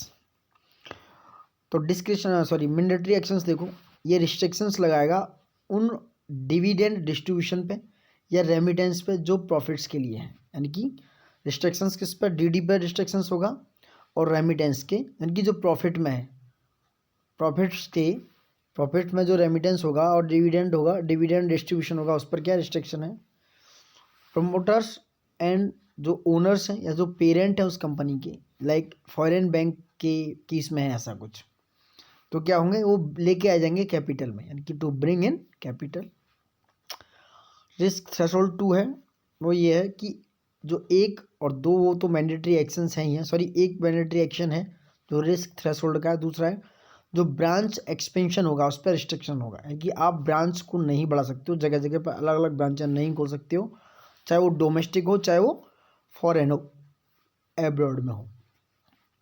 तीसरा है, ये 1 और 2 थ्रेशोल्ड है, ये मैंडेटरी हैं। बाकी का एप्रोप्रिएट रिस्ट्रिक्शंस लगाया जाएगा किस पर, कैपिटल एक्सपेंडिचर पर दोस्तों। कैपिटल एक्सपेंडिचर पर एप्रोप्रिएट रिस्ट्रिक्शंस लगाए जाएंगे। Other than for technology upgradation के लिए किया जाएगा विद बोर्ड अप्रूव्ड लिमिट्स के साथ दोस्तों। और डिस्क्रिशनरी एक्शंस हैं, कॉमन मेन्यू में आप देख सकते हो, स्पेशल सुपरवाइजरी एक्शन लिया जा सकता है, स्ट्रेटेजी रिलेटेड, गवर्नेंस रिलेटेड, आप देख सकते हो, सारे पढ़ सकते हो। वहीं बात हो रही है दोस्तों, बैंक जो हैं वो गवर्नमेंट सिक्योरिटीज़ में इन्वेस्ट करने के लिए अलाउड है, उनको मतलब परमिशन मिली हुई है कि वो गवर्नमेंट सिक्योरिटीज़ में या हाई क्वालिटी लिक्विड इन्वेस्टमेंट में क्या कर सकते हैं, इन्वेस्ट कर सकते हैं अंडर पीसीए नॉर्म्स, जो प्रॉम्प्ट करेक्टिव एक्शंस के नॉर्म्स हैं उनके अंडर में। अब समझना ये है कि इसके बेनिफिट क्या है पीसीए के दोस्तों। पीसीए के जो बेनिफिट्स हैं, इसके बेनिफिट्स हैं दोस्तों कि ये बैंक को रिकैपिटलाइजेशन करने में हेल्प कर सकता है, उसके कैपिटल जो रिक्वायरमेंट्स हैं उनको मेंटेन करने में हेल्प कर सकता है दोस्तों। क्या कर सकता है? बैंक का रिकैपिटलाइजेशन करने में और कैपिटल रिक्वायरमेंट को मेंटेन रखने में हेल्प कर सकता है पीसीए दोस्तों। बहुत सारे बैंक की जो एक्टिविटीज़ हैं वो क्या है, they are funded by deposits. जो डिपॉजिट इसमें होता है, रखा जाता है, उसके द्वारा ही वो फंडेड होती हैं। उन्हें रीपेड करने की आवश्यकता है। क्या रीपेड करने की आवश्यकता है दोस्तों।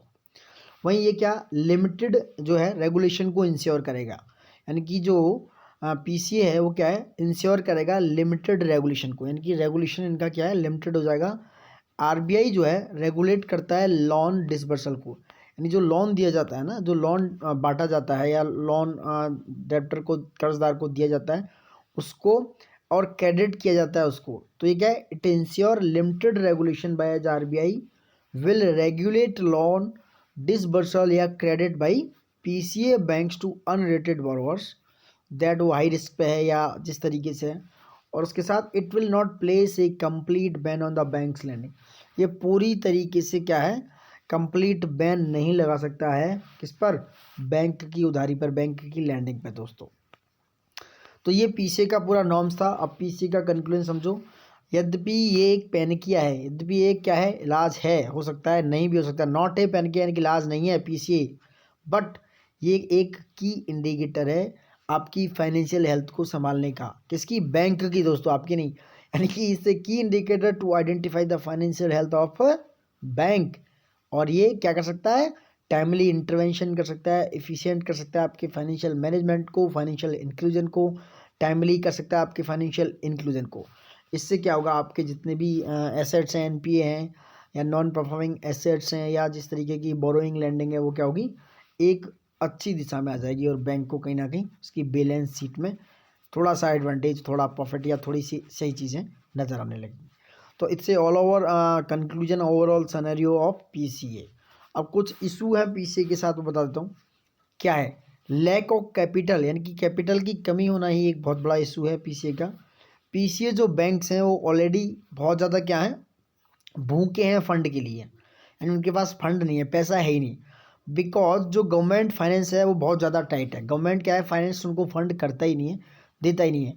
तो ये जो बैंक्स हैं वो इस पोजीशन में नहीं है कि वो क्या है, खुद का कैपिटल क्या कर सकें, रेज कर सकें, खुद का अपना कैपिटल रेज कर सकते हैं। इसलिए पीसीए नॉर्म्स के साथ एक बहुत बड़ा कमी है कि लैक ऑफ कैपिटल, इसके साथ एक इशू है। दूसरा इशू क्या है कि फर्दर डिक्लाइन। फर्दर डिक्लाइन का इशू क्या है, पीसीए कुछ समय एक्सलेट करता है कि जो लॉस ऑफ मार्केट शेयर है, यानी मार्केट शेयर में जो लॉस हो रखा है और उसके आगे डिक्लाइन होने की जो पोजीशन है पब्लिक सेक्टर बैंक्स में या फाइनेंशियल सिस्टम में, वो क्या है, that is a favour of private banks and foreign banks. तो फर्दर डिक्लाइन की भी स्थिति को पीसीए इशू बताता है।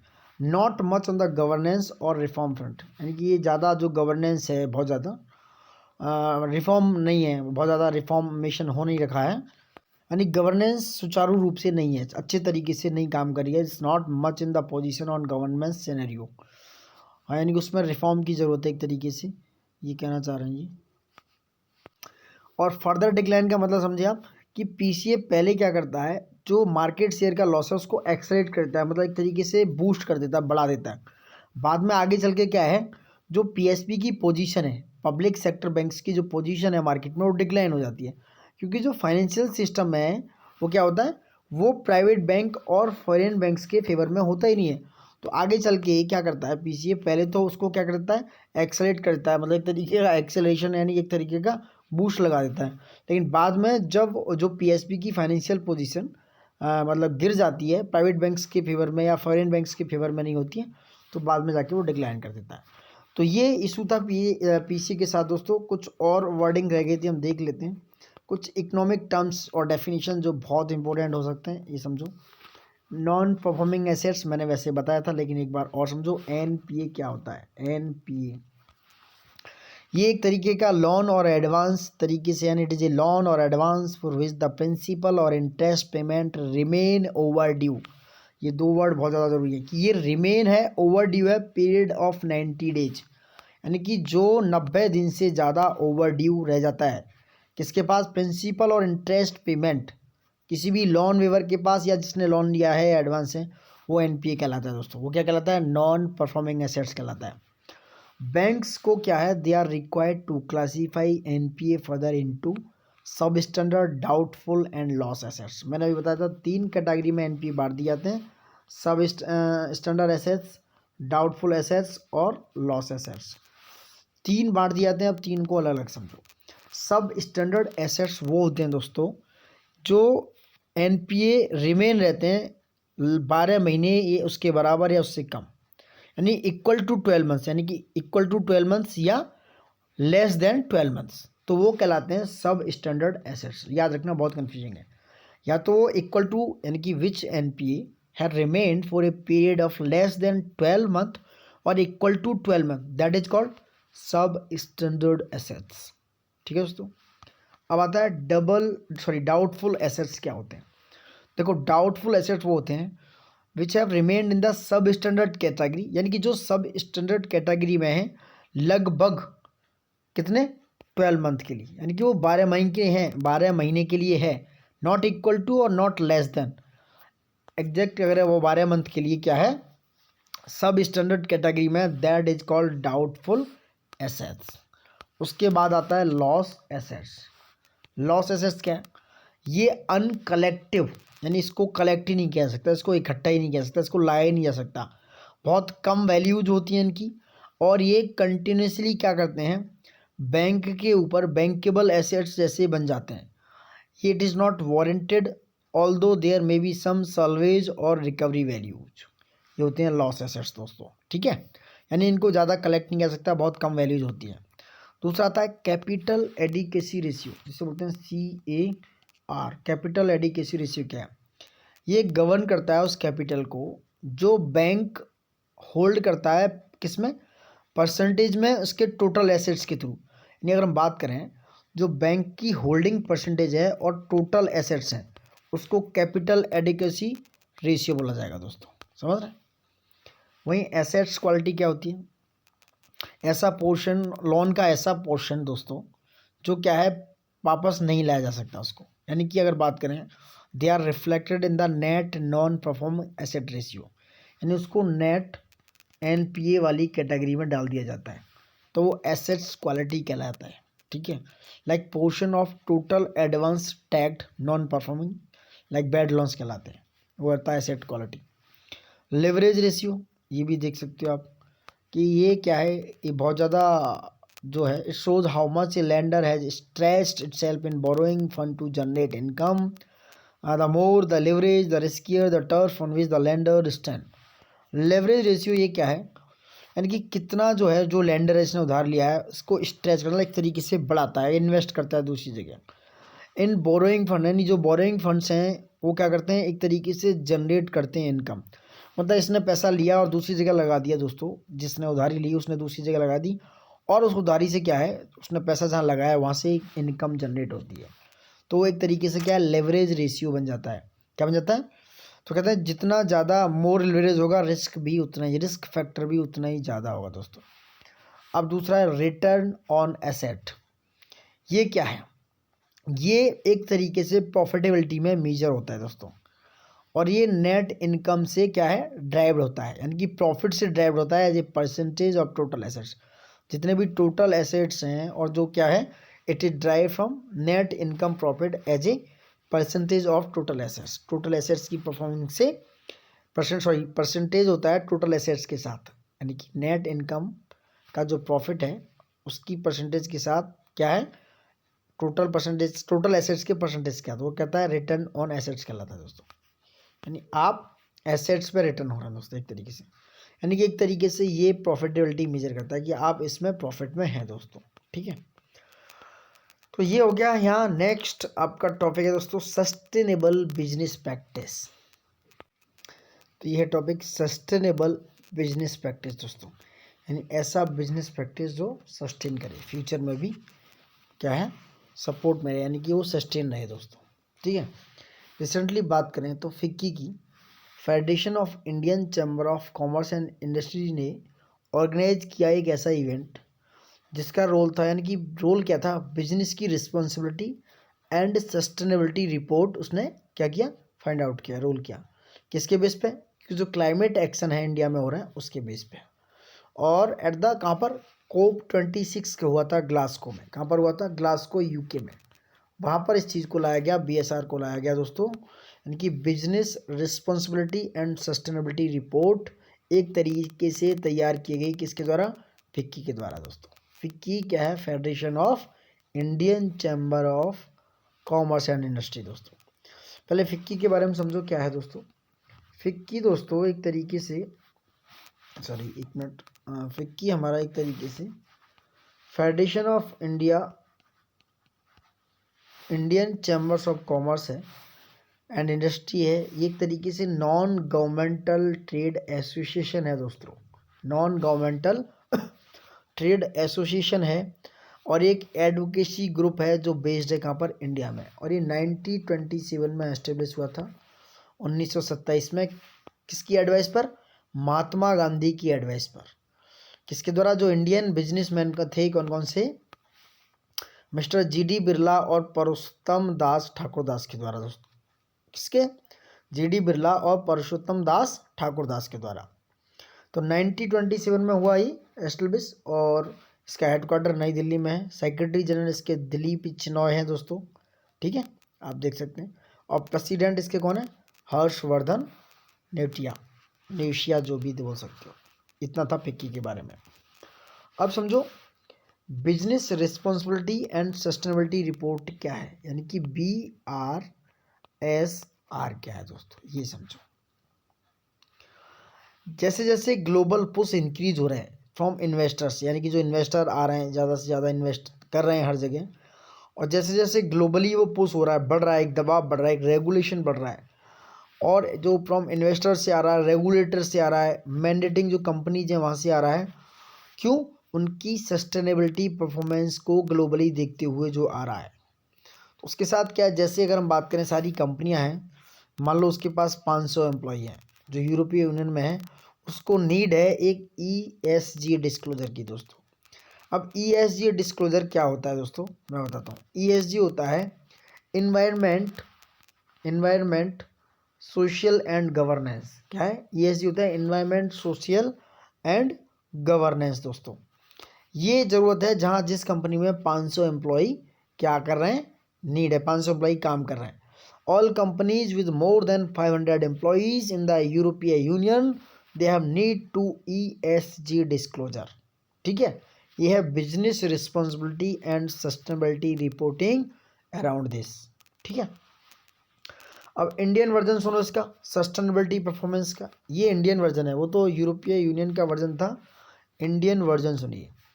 जो ECG है, ESG सॉरी, इंडियन, ठीक है, क्या है, इंडियन, और sorry environment social and governance जो है, उसका जो डिस्क्लोजर है, BRSR जो है, ये सेबी के द्वारा, किसके द्वारा, सेबी के, security exchange board of India के द्वारा इंट्रोड्यूस किया गया था। कब, मई 2021 में। मई 2021 में इसको इंट्रोड्यूस किया गया सेबी के द्वारा दोस्तों। क्यों, कि ये जो लिस्टेड कंपनियां हैं उनको पुश किया जा सके, जो लिस्टेड कंपनियां हैं उनको पुश किया जा सके दोस्तों। मैं यहाँ पर लिस्टेड कंपनियां बताता हूँ आपको क्या होती हैं। लिस्टेड कंपनियां कौन कौन सी होती हैं दोस्तों, क्या क्या होती हैं मैं बताता हूँ। देखो, लिस्टेड कंपनी वो होती है दोस्तों कि उसमें ऐसी कंपनी जो इंक्लूड करती है कुछ अपने स्टॉक एक्सचेंज को, जैसे उन स्टॉक एक्सचेंज को वो क्या ट्रेड भी कर सके, यानी उनका व्यापार कर सके, उनको बेच सके। ऐसी कंपनी को लिस्टेड कंपनी कहा जाता है। कंपनी प्रेफर होती हैं लाइक लिस्टेड और अनलिस्टेड कंपनी दोस्तों, ठीक है। तो इस तरीके से होती है लिस्टेड कंपनी, जिसके लाइक शेयर्स होते हैं। एक पब्लिक लिस्टेड कंपनी होती है, स्टॉक एक्सचेंज होते हैं ऐसे लाइक दैट, उसका कुछ इंफ्रास्ट्रक्चर स्टॉक्स होते हैं लाइक दैट। तो ये कहलाती है लिस्टेड कंपनियाँ, कहलाती हैं ऐसी कंपनियाँ। तो लिस्टेड कंपनी को पुश करने के लिए एक ऐसा एडिशनल डिस्क्लोजर तैयार किया सेबी ने, जिसको क्या है, किसके बेस पर, कौन से पैरामीटर पर, नॉन फाइनेंशियल पैरामीटर्स पर, नॉन फाइनेंशियल पैरामीटर्स पर along with mandatory financial disclosure दोस्तों। समझ में आ गया। तो सेबी ने किया BRSR मई 2021 में। अब ये जो BRSR और उसका प्रिंसिपल क्या है ये समझेंगे बाद में, पहले ये समझो। इंडिया का ईएसजी प्रैक्टिस टाइमलाइन क्या है? देखो, ईएसजी से आप समझ गए, एक बार और समझिए। ई बोले तो एनवायरमेंट, एस बोले तो क्या, सोशल, जी बोले तो गवर्नेंस। एनवायरमेंट और सोसाइटी या की सोशल एंड गवर्नेंस सही है तो सब कुछ सही है। तो जो 2009 का प्रोविजन है, 2009 क्या है, नेशनल वॉलंटरी गाइडलाइंस लेके आए गए, किसके द्वारा? मिनिस्ट्री ऑफ कॉरपोरेट अफेयर के द्वारा, एमसीए के द्वारा नेशनल वॉलंटरी गाइडलाइंस लाया गया, किसके? सीएसआर पर, कॉरपोरेट सोशल रिस्पॉन्सिबिलिटी पर क्या लाया गया? National voluntary guidelines. ये इन्वायरमेंट, सोशल एंड गवर्नेंस ही है, सीएसआर। उसके बाद दोस्तों 2012 में क्या लाया गया? बिजनेस रिस्पॉन्सिबिलिटी रिपोर्टिंग को मैंडेट किया गया सेबी के द्वारा, किसके? बिजनेस रिस्पॉन्सिबिलिटी रिपोर्टिंग को मैंडेट किया गया सेबी के द्वारा, किसके लिए? जो टॉप 100 लिस्टेड कंपनियां थी दोस्तों, कौन कौन सी? टॉप 100 लिस्टेड कंपनियों के लिए BRR यानी कि बिजनेस रिस्पॉन्सिबिलिटी रिपोर्टिंग को लाया गया सेबी के द्वारा, stock exchange board of India के द्वारा। और वो लिस्टेड कंपनियां कौन थी? जिनका एक्सटेंशन टू 500 था, 500 था 2015 में, और 1000 हो गया 2019 में दोस्तों। ठीक है, अब 2014 का ESG सिनेरियो समझो। कंपनी एक्ट आया 2013, ठीक है, कंपनी एक्ट 2013 आया, उसमें क्या किया गया?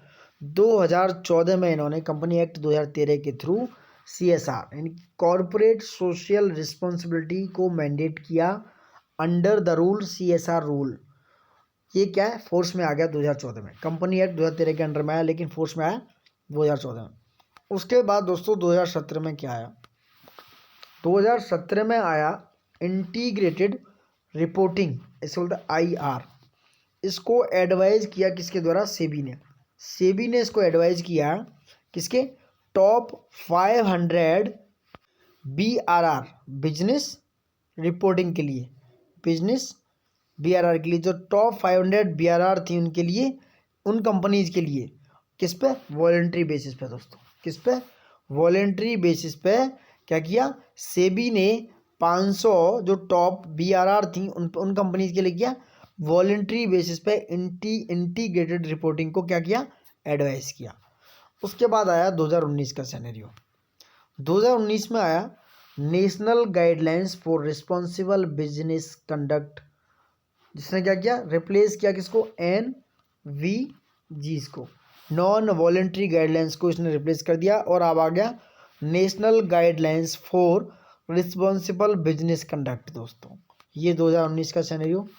2021 का सिनेरियो आया दोस्तों, जो रिसेंटली है, लास्ट ईयर, BRSR। ये बहुत इंपॉर्टेंट है, इस बार क्वेश्चन प्रीलिम्स में बन सकता है और हो सकता है मेंस में भी। Business responsibility and sustainability report, इसने क्या किया? इट मेड वॉलंटरी फॉर, ये वॉलंटरी है, मैंडेटरी नहीं है, ध्यान रखना, वॉलंटरी है। पूछ सकता है कि वॉलंटरी और मैंडेटरी पे आपको फंसा सकता है, तो ये क्या है? वॉलंटरी है। उनके लिए 1000 लिस्टेड कंपनियों के लिए, जो कि फाइनेंशियल ईयर 2022 में क्या है? 2022 की, सॉरी, 1000 उन लिस्टेड कंपनी के लिए जो 2022 में क्या है? लिस्टेड है, एंड मैंडेटरी कर दिया। समझिए, 2022 में तो ये क्या है? सिर्फ वॉलंटरी है, और 2023 में ये क्या है? उन्हीं कंपनियों के लिए ये क्या है? मैंडेटरी कर दिया दोस्तों, business responsibility and sustainability report. समझ रहे हो? अब ये 2021 का सिनेरियो है, अब इसको समझो ये क्या है, इसका प्रिंसिपल क्या है, और ये BRSR क्या है। BRSR जो है एक ऐसा इसेंशियली या मैंडेटरी कहें, एक ऐसा या लीडरशिप या वॉलंटरी कहें, ऐसा डिस्क्लोजर है दोस्तों, जो इन्वायरमेंट, सोशल एंड गवर्नेंस से रिलेटेड है। ये संबंध रखता है किसके? सेबी का जो रेगुलेशन है 2015 का, उसके अंडर में। ठीक है, अभी प्रेजेंटली देखा जाए तो ये रिपोर्ट करता है वॉलंटरी बेसिस पे कुछ कंपनियों के लिए, यानी कुछ लिस्टेड कंपनियों के लिए वॉलंटरी बेसिस पे क्या है? रिपोर्ट करता है, नॉट मैंडेटरी। लाइक इंडिगो पहली कंपनी है, ये क्वेश्चन आ सकता है कि इंडिगो पहली कंपनी है, इंडिगो INDI, इंडिगो पहली कंपनी है, जो पहली इंडियन कैरियर कंपनी है जो सस्टेनेबल एविएशन के थ्रू ESG रिपोर्ट क्या करता है? देता है दोस्तों। कौन? इंडिगो। पूछ सकता है क्वेश्चन, एयर इंडिया वगैरह देखें, तो पहली कंपनी है इंडिगो। उसके बाद आता है इसके 3 सेक्शन में इसको बांटा गया है, segregated into 3 sections. Number 1 general disclosure, number 2 management disclosure, number 3 principle wise disclosure. समझ रहे हैं? एंड विद 9 प्रिंसिपल, यानी कि 3 सेक्शन है और उसमें 9 प्रिंसिपल्स हैं। कितने? 9 प्रिंसिपल्स हैं दोस्तों। BRSR ये क्या मेजर करता है? ये उन कंपनीज का इम्पैक्ट को जो इकोनॉमी पर पड़ता है, इन्वायरमेंट पर पड़ता है और लोगों पर पड़ता है, उसको मेजर करता है। यानी ये BRSR दोस्तों क्या है? ये उस इम्पैक्ट को जो कंपनी के द्वारा इकोनॉमी, इन्वायरमेंट एंड पीपल्स पे पड़ता है, उसको क्या मेजर करता है। और उनके लिए क्या करता है? क्यों? हाँ, कुछ यूजिंग की performance indicator bringing higher transparency on its contribution to sustainability and create value for the company. आप देख सकते हो की परफॉर्मेंस इंडिकेटर्स क्या है? Environment, social and corporate governance, ESG। क्या है? ESG। तो एनवायरमेंट में है green house gas emission, energy and emission intensity intensity, energy and emission intensity, waste management, water usage, climate risk mitigation. सोशल में है CEO pay ratio, gender diversity, gender pay ratio, global health and safety, human rights. Corporate governance में है board diversity, board dependence, ethics and anti corruption, data privacy and disclosure practice, ETC। ये थे इसके ESR ECG principle. 9 principle of BRSR देखो, समझो कौन कौन से। नंबर 1 है business should conduct and govern themselves with integrity. नहीं कह रहे भैया अगर बिजनेस करना है तो उसको कैसे कंडक्टली होना चाहिए, गवर्न होना चाहिए इंटीग्रिटी के साथ, और एक ethical, transparent and accountable manner में होना चाहिए दोस्तों। दूसरा कह रहे हैं बिजनेस जो है it should provide goods and service in a manner, वो सस्टेनेबल हों और सेफ हों। मतलब कि फ्यूचर ना बिगाड़े। जैसे प्लास्टिक का बिजनेस कर रहे हो तो प्लास्टिक, सिंगल यूज प्लास्टिक का बहुत ज़्यादा यूज़ हो रहा है तो इन्वायरमेंट में हार्म हो सकता है, प्रॉब्लम हो सकता है। तो इस तरीके का बिजनेस मत करो जो सस्टेनेबल हो ना हो और सेफ ना हो। तीसरा है business should respect and promote the wellbeing of all employees. मतलब ऐसा बिजनेस ना हो जैसे कि ऐसा बिजनेस कर रहे हो कि लोगों की रिस्पेक्ट चली जाए और जो वेल बींग है उसको प्रमोट करे, ऐसा बिजनेस होना चाहिए। और रिस्पेक्ट हो सारे एम्प्लॉयज़ की, ठीक है, चाहे वो उनकी वैल्यू चेन इंक्लूडिंग उसकी वैल्यू ही चेन क्या ना हो, उसके अकॉर्डिंग भी उनकी क्या होना चाहिए, रिस्पेक्ट होनी चाहिए, वेल बींग होनी चाहिए। बिजनेस क्या है? It should be respectful and interest of and be responsive to, सारे वो रिस्पॉन्सिव होना चाहिए जितने भी स्टेक होल्डर्स हैं उनके लिए। बिजनेस का रिस्पेक्ट होना चाहिए और ह्यूमन राइट्स को प्रमोट करने वाला हो, और बिजनेस का ऐसा प्रयास हो जो प्रोटेक्ट करे, रिस्टोर करे इन्वायरमेंट को। अच्छी चीज़ें, बहुत अच्छी अच्छी चीज़ें इसमें 9 प्रिंसिपल में। बिजनेस ऐसा एंगेज हो, इस तरीके से एंगेजिंग होनी चाहिए, इन्फ्लुएंस करे वो पब्लिक को, रेगुलेटरी पॉलिसीज़ को, वो क्या है, वो रिस्पॉन्सिबल हों और ट्रांसपेरेंट मैनर में काम करें दोस्तों। और बिजनेस ऐसा होना चाहिए कि जो इंक्लूसिव ग्रोथ और इक्विटेबल डेवलपमेंट को क्या करे, प्रमोट करे। और बिजनेस होना चाहिए कि वो प्रोवाइड कराए value to their consumers in a responsible manner. यानी ऐसा बिजनेस करो कि अब आपके कंज्यूमर्स के लिए क्या है, रिस्पॉन्सिबल वे में क्या है, प्रोवाइड कराए जो वैल्यूज़ उनको चाहिए या जो गुड्स उनको चाहिए दोस्तों। That's all about 9 principle of BRSR। ठीक है, अब कह रहे हैं नीड क्यों है business responsibility and sustainability practice की, ये समझो। देखो, बिजनेस रेजिलेंस होना चाहिए, तो बिजनेस थोड़ा रेजिलेंस होना चाहिए, थोड़ा लचीलापन हो बिजनेस में, लाइक तरीके से रिबाउंड होना चाहिए। ठीक है, किसके थ्रू? जो कॉरपोरेट अडेप्ट करते हैं या मिटिगेशन एफर्ट लाते हैं, किसके? क्लाइमेट चेंज के अगेंस्ट में दोस्तों। ठीक है, इस तरीके का बिजनेस होना चाहिए, इसलिए business responsibility and sustainable practice की नीड है दोस्तों। कह रहे हैं वाई नीड फॉर दिस, तो इसलिए नीड है। दूसरा, हेल्पिंग होना चाहिए ट्रांजिशन टुवर्ड ए सस्टेनेबल इकोनॉमी। ये सबसे बेस्ट चीज़ है कि भैया आपको उतना ज़्यादा हेल्पिंग तो होना चाहिए कि आप ट्रांजिशन कर सको, मतलब एक बदलाव ला सको एक सस्टेनेबल इकोनॉमी की तरफ। ठीक है, जैसे लो कार्बन को प्रमोट करो आप, क्लाइमेट रेजिलेंट और सस्टेनेबिलिटी को प्रमोट करो, ऐसी इकोनॉमी को प्रमोट करो दोस्तों।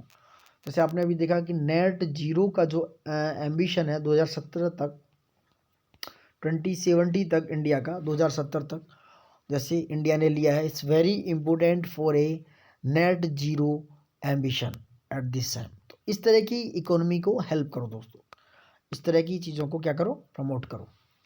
और long term value stake holders के लिए क्रिएट करो, यानी कि एक लंबे समय के लिए स्टेक होल्डर्स के लिए ऐसी वैल्यूज क्रिएट करो दोस्तों। जैसे banks can make investment decision on green deposits, वो बोलते हैं कि भैया आप ग्रीन डिपॉजिट्स में क्या करो, इन्वेस्ट करो। ये जो डिपॉजिट्स हैं वो क्या है, ये इन्वेस्टेड होते हैं किसमें, एनवायरमेंटली बेनिफिशियल प्रोजेक्ट्स में। इसलिए ग्रीन बैंक क्या है, प्रेफर करता है कि आप ग्रीन डिपॉजिट्स में आप कर सकते हो लॉन्ग टर्म वैल्यूज़ के लिए, क्योंकि ये इन्वायरमेंटल में लगाए जाते हैं, उनके लिए बेनिफिशियल होते हैं ये प्रोजेक्ट। दूसरा क्यून्यूड है, इंक्रीज होगा इनका जो एक्सेस है, इंक्रीज एक्सेस टू कैपिटल, ये इंक्रीज होगा, यानी कि जो कैपिटल है ऑफ ग्लोबल सस्टेनेबल फंड्स के लिए जाएगा। तो इस तरीके से आप क्या करो, जो एक्सेस ऑफ कैपिटल है उसको इंक्रीज करो दोस्तों, कितना इंक्रीज कर दो। जैसे अगर हम बात करें सितंबर 2019 तक क्या था, ये क्या है, 1900 बिलियन डॉलर था, क्या इससे लिटिल अंडर 900 बिलियन डॉलर था सितंबर 2019 तक। अब 2021 के सितंबर कितना है, 3.9 ट्रिलियन डॉलर है दोस्तों, ठीक है, कितना है, 3.9 ट्रिलियन डॉलर है दोस्तों। ये ग्लोबल सस्टेनेबल फंड एसेट्स हैं दोस्तों, ठीक है।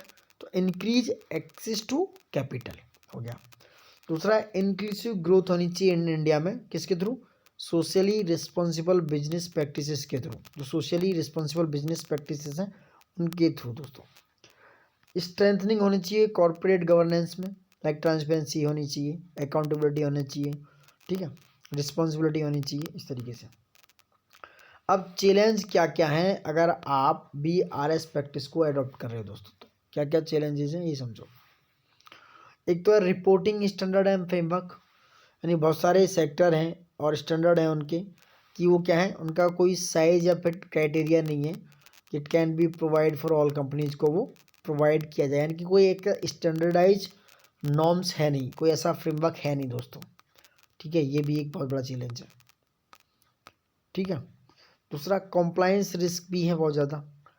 नियर अगर फ्यूचर की बात करें तो बहुत सारे कंप्लाइंस क्या हैं, क्वालिटेटिव हैं, बहुत सारी क्वांटिटेटिव स्टैंडर्ड के हैं, जो ऑर्गेनाइजेशन के द्वारा क्या है, it will be a challenge due to issue like cost risk issue होगा, कि कॉस्ट का इशू हो सकता है, लिमिटेड टेक्नोलॉजी हो सकती है, या सस्टेनेबिलिटी रिस्क हो सकता है, या carbon low carbon economy due to the transitions like that due to climate change.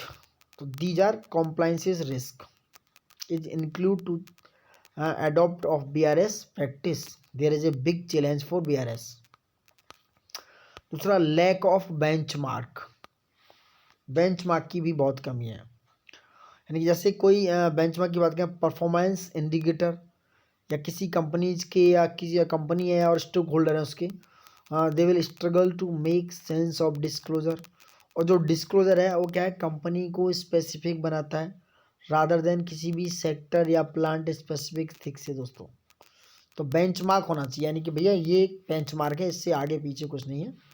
दूसरा ग्रीन वॉशिंग होनी चाहिए, दूसरा लीडरशिप इशूज़ हैं बहुत सारे, आप देख रहे हो कि जो रिसेंटली कॉर्पोरेट गवर्नेंस है वो लैप्स कर गई है यस बैंक में। ILFC का जो इस समय देखा होगा, IL&FC में बहुत ज़्यादा क्या हुआ था, बहुत उसके जो NPA बहुत बुरी तरीके से आए, इसमें मतलब ब्रेक डाउन हो गया था, ख़त्म हो गया था, एकदम कोलैप्स हो गया था।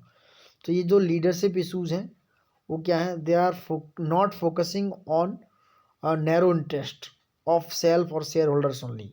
तो लीडरशिप इशू है इन बैंक्स में या इन चीज़ों में जो कंपनियां हैं, तो कॉर्पोरेट गवर्नेंस का क्या लैप्स हो रहा है, कॉर्पोरेट गवर्नेंस हो ही नहीं रही है इन लोगों में, इन जो लार्ज इनफॉर्मल इकोनॉमी, ये क्या है, ये बहुत ज़्यादा सफ़र करने वाला फॉर्म है, बहुत सारे इश्यूज़ हैं, lack of access to capital, obsolete technology या बिहेवियरल इश्यूज़ हैं, so they can avoid scrutiny दोस्तों। तो लार्ज इनफॉर्मल इकोनॉमी भी होनी चाहिए। वे फॉरवर्ड आप देख सकते हो क्या है, प्रमोशन होना चाहिए स्टेक होल्डर कैपिटलिज्म में, कॉम्प्रहेंसिव डिस्क्लोजर होना चाहिए, है ना, capability building of stake holder, promoting research वगैरह को लेके आओ, प्रमोट करो इंटरनेशनल कॉपरेशंस का ग्लोबलाइजली, मतलब ग्लोबल तरीके से, इंक्रीज करो फॉर्मुलेशन ऑफ इकोनॉमी, तो ये सारे मेजर्स लेके आ सकते हो आप वे फॉरवर्ड में कि भैया ये आएगा तो बहुत ज़्यादा एडवांटेजेबल हो सकता है।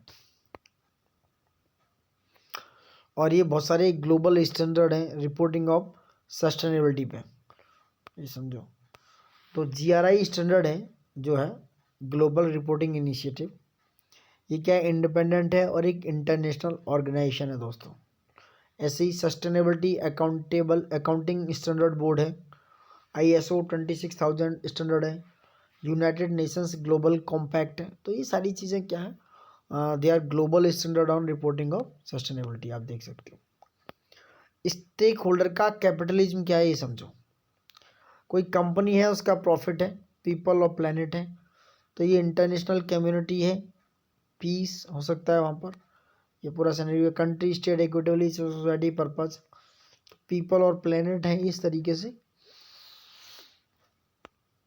एक तरीके का स्टेक होल्डर का कैपिटलिज्म है ये दोस्तों, ये पूरा सिनेरियो, ठीक है। तो ये था सारा, अब देख रहे हो कंट्री, ये सारी चीज़ें आप देख चुके हो। अब नेक्स्ट टॉपिक है दोस्तों आपका mineral conservation and development rules 2021। 2021 की बात हो रही है, ये 2021 का सिनेरियो है।